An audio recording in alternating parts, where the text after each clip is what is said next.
இப்போ ஹீரோயின்ஸுக்கு பாடி அந்த காலத்துல கொடிகட்டி பறந்த, இப்பவும் கொடிகட்டி பறந்துகிட்டு இருக்கிற சுஷீலா அம்மா, ஜானகி அம்மா, இவங்கள பத்தி ஒரு சில வார்த்தைகள் சொல்லணும். செல்லப்பிள்ளைன்னு ஒரு படம் எடுத்துக்கிட்டு இருந்தாங்க.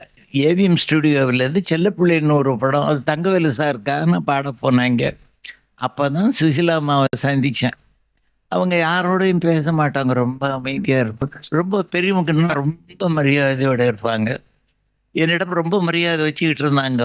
ஸ்தாபனத்தில் நான் பாடினதுக்கு அப்புறம்தான் ஒரு குரல் இருக்கிறது, நல்ல குரல் இருக்கிறது என்பது தெரிய வந்து மெய்யப்ப செட்டியார் அவர்களை நான் நினைவிலே நிறுத்தி கொண்டிருக்கிறேன்.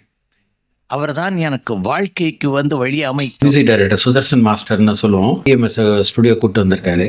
கூப்பிட்டு வந்து பாட சொல்லி பாட்டு வாய்ஸ் டெஸ்ட் பண்ணி கேட்டுட்டு இருந்திருக்காரு. அப்போ எங்கள் ஃபாதர் வந்துட்டு, யார்ப்பா ரொம்ப நல்லா பாடுறாரு, கேட்டால் தியாகராஜ பாதர் மாதிரி நல்ல வாய்ஸ் கணியன் இருக்கு, இவருக்கு நல்ல ஃபர்ஸ்ட் ஒரு காமெடி சாங் கொடுங்க அப்படின்னு சொல்லி சொன்னாங்க.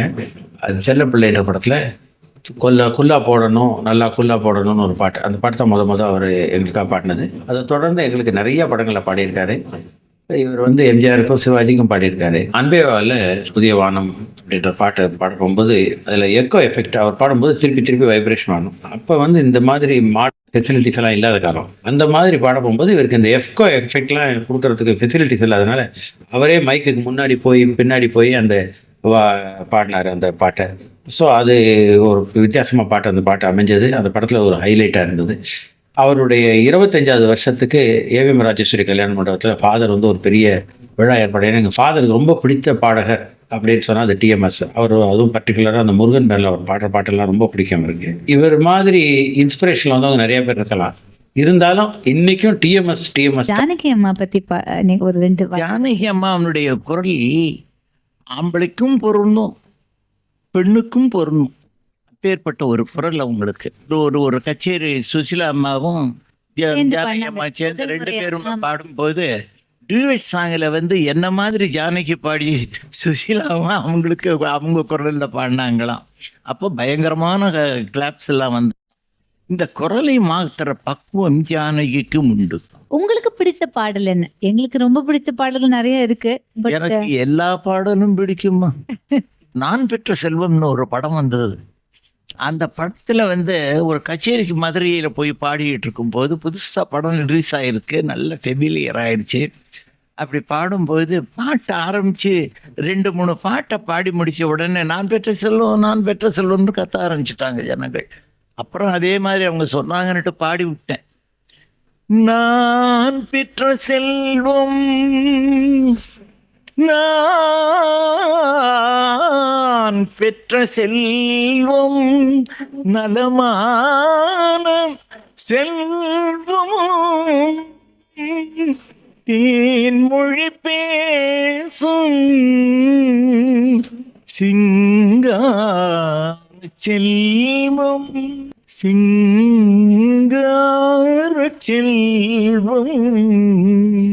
இதை பாடி முடிச்சதுக்கு அப்புறம் ஓஹோன்னு கிளாப்ஸ் கூட. சிவாஜி சாருக்கு வந்து அடி வயிற்றுல இருந்து நான் பாடியிருக்கேன். எம்ஜிஆர் சாருக்கு வந்து அடி தொண்டையிலேருந்து எடுத்து அதுவும் நீங்க ரொம்ப எலாபரேட்டா சொல்லியிருக்கீங்க. அதை எங்களுக்கு கொஞ்சம் சொல்லுங்களேன். நீங்க எப்படி அவங்களுக்கு வந்து இவ்வளவு வித்தியாசமா சில பாடல்களை கொடுக்க முடியும்? இப்போ ஒரு ரகசியம் இருக்கு.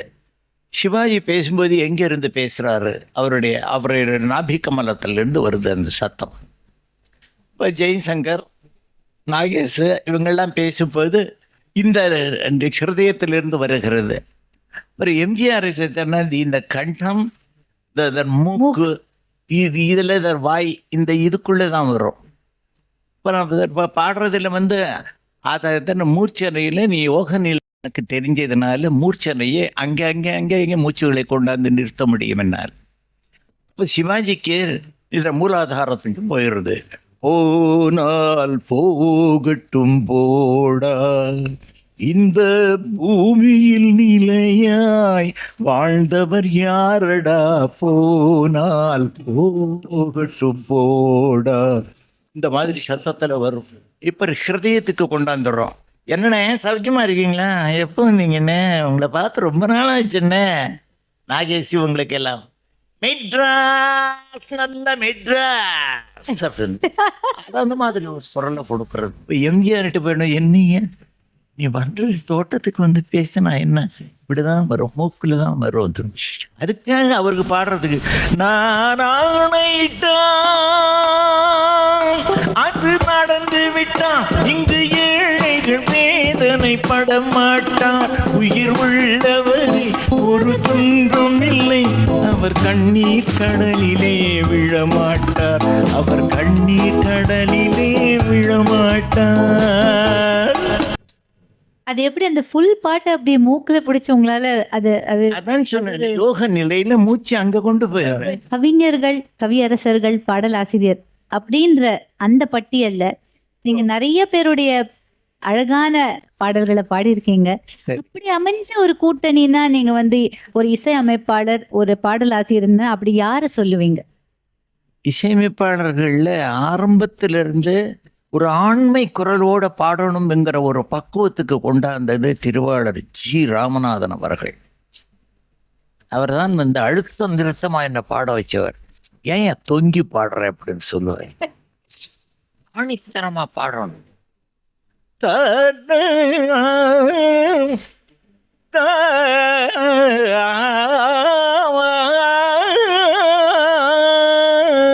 அந்த திருவிளையாடல் பாடலை பத்தி ஒண்ணு கொஞ்சம் சொல்லுங்களேன் சார். இந்த பாட்டும் நானே பாவமும் நான். அது கேவி மகாதேவன் அவர்கள் போட்ட மியூசிக்கு.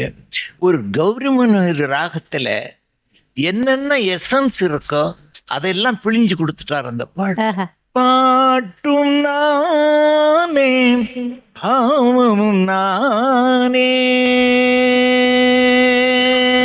பாட்டும் நானே பாவமும் நானே, பாடும் உன்னை நான் பாட வைத்தேனே, சரிகமபத நிசனித தனி சனிரி சனித ததனீத பமபதா பமபகாரி ரிகமபா மகரிச ரிகமபத நீத பமகரிச ரிகமப்பா மதாபநீத சானிரீச காரியமாக்கரி சனித தனிரி சனித பமபதா பமகாரி. ராகம் அந்த கௌரி மனோகரியா புழிஞ்சு சாரா எடுத்து கொடுத்துட்டான்னு நினைக்கிறேன். அதே மாதிரி. அதனால அந்த பாடல் வந்து சங்கீத வித்வான்கள்ல இருந்து, மகாராஜபுரம் சந்தானம்ல இருந்து, செம்மங்குடியார்ல இருந்து ஒவ்வொரு ரசிச்சாங்க. அவரையெல்லாம் ஃபோன் பண்ணி எல்லாம் மகாதேவரையருக்கெல்லாம் சொல்லியிருக்காங்க, என்னையும் பாராட்டி இருக்காங்க. செம்மங்குடியார் ரொம்ப பாராட்டி இருக்காரு. அட்டானால கூட நீங்க ஒரு பாட்டு ரொம்ப அழகா பாடிருப்பீங்க சார். யார் தருவார் இந்த அரியாசனம்? என்ன பாட்டு அது? இந்த அரியாசனம் ஆஹா. கிடைக்கும் அது, அதான் இறைவன் கொடுத்தது. ஐயா, நீங்க முருகருடைய பாட்டு பாடினீங்க இல்லையா? நீங்க பெரிய முருக பக்தர். நாங்க ஆமா, இப்ப முருக பக்தன் அப்படிங்கிறதுக்கு காரணம் உயிரோடு பாடுவது. இறைவனிடம் நாம கேட்காமே இறைவன் நமக்கு கொடுக்க வேண்டும், அந்த அளவுக்கு பாடணும். பாடும் பொழுது அது எப்படி இருக்க வேண்டும், அந்த உணர்வு பகவானிடம். என் சௌந்தரராஜன் தனிச்சிறப்பை சொல்லியாக வேண்டும். அவருடைய பாடல் நடிப்போடு கலந்திருக்கும். குறிப்பாக சொல்ல வேண்டுமையானால், நான் ஆணையிட்டார் அதன் நடந்து விட்டார் ஒரு பாடல். சாதாரண பாடல் பழக்கம் இருக்கும்னா, நான் ஆணையிட்டார் அது நடந்து விட்டார் இங்கு ஏழைகள் என்ன பண்ணுவாங்க. ஆனால் சௌந்தரராஜன் பாடும்போது நடிப்போடு நான் ஆணையிட்டால் அது நடந்து விட்டால் அந்த அந்த நடிப்போடு பாடுவார். எங்கே தியாகராஜ மகன் பிறகு மக்கள் மனதை பாடி இடம் பிடிக்கப்பட்டு விட்டவர் சௌந்தரராஜன் தான். உண்மையான மனதை வந்து அவரை பாராட்டுகிறேன். உள்ளம் கபடம் இல்லாத ஒரு உள்ளம், அதாவது எதையும் வந்து மனசுல பட்டா சொல்லிடணும் அப்படின்ற ஒரு நல்ல அந்த பொய்யே தெரியாத ஒரு உள்ளம். எப்பவுமே துணிவா இருந்தா நம்மளுக்கு மனசுல பட்டதை உண்மைன்னு தெரிஞ்சதை சொல்லியே ஆகணும் அப்படின்னு அந்த உண்மைக்காக வாழ்ந்தவர் நீங்க. அதை பத்தி சில வார்த்தைகள் சொன்னீங்க. சில கவிஞரோட சண்டை கூட போட்டிருக்கீங்க, இந்த வார்த்தை நான் பாட மாட்டேன். கண்ணதாசன் சாருக்கு சாக வேண்டும் என்ற வார்த்தையை மாத்தி வாட வேண்டும்னு எழுதி வச்சிருக்கீங்க. இந்த மாதிரி நிறைய சிச்சுவேஷன்ஸ்ல ஒரு பாடகருக்குரிய அங்கீகாரம் கிடைக்கணும், அந்த மரியாதையை எப்போ விட்டுக்கூடாது, அந்த அந்த செல்ஃப் எஸ்டீமை வந்து விட்டு கொடுத்ததே இல்லை. ஒரு பாடலை கேட்ட உடனே மனிதனுக்கு தெளிவு உண்டாக வேண்டும், அவனுக்கு ஆறுதல் கிடைக்கணும். அதன் மூலமாக நல்ல நல்ல விஷயங்களை எல்லாம் அந்த மைண்டில் போய் ரெக்கார்ட் ஆகி அவனுடைய வாழ்வுக்கு பயன்பட வேண்டும். அதுதான் பாட்டு, மற்றதெல்லாம் நிப்பாட்டு.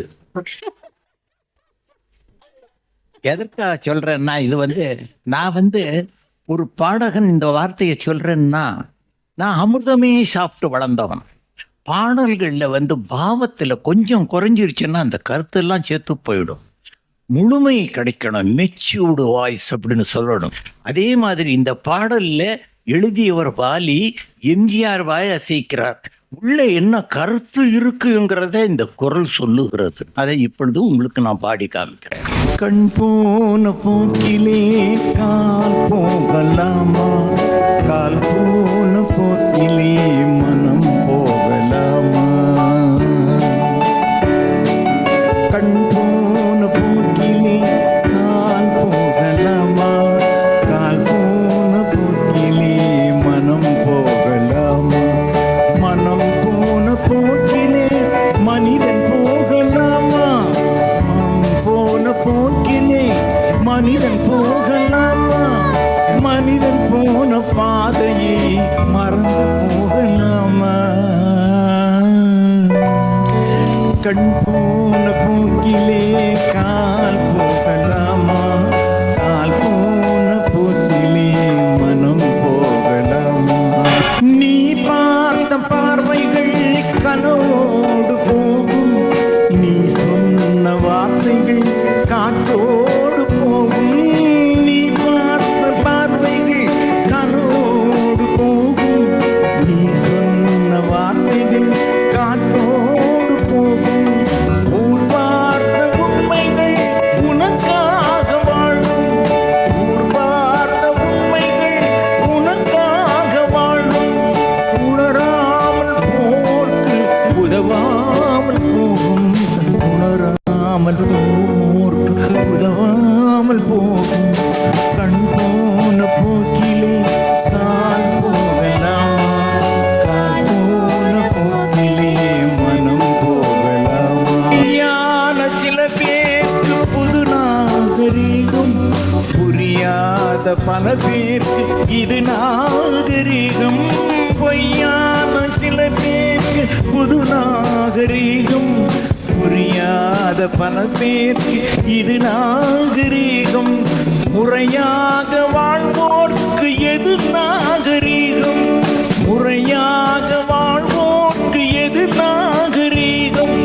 முன்னோர்கள் சொன்னார்கள் அது நாகரீகம், முன்னோர்கள் சொன்னார்கள் அது நாகரீகம். கண்டோ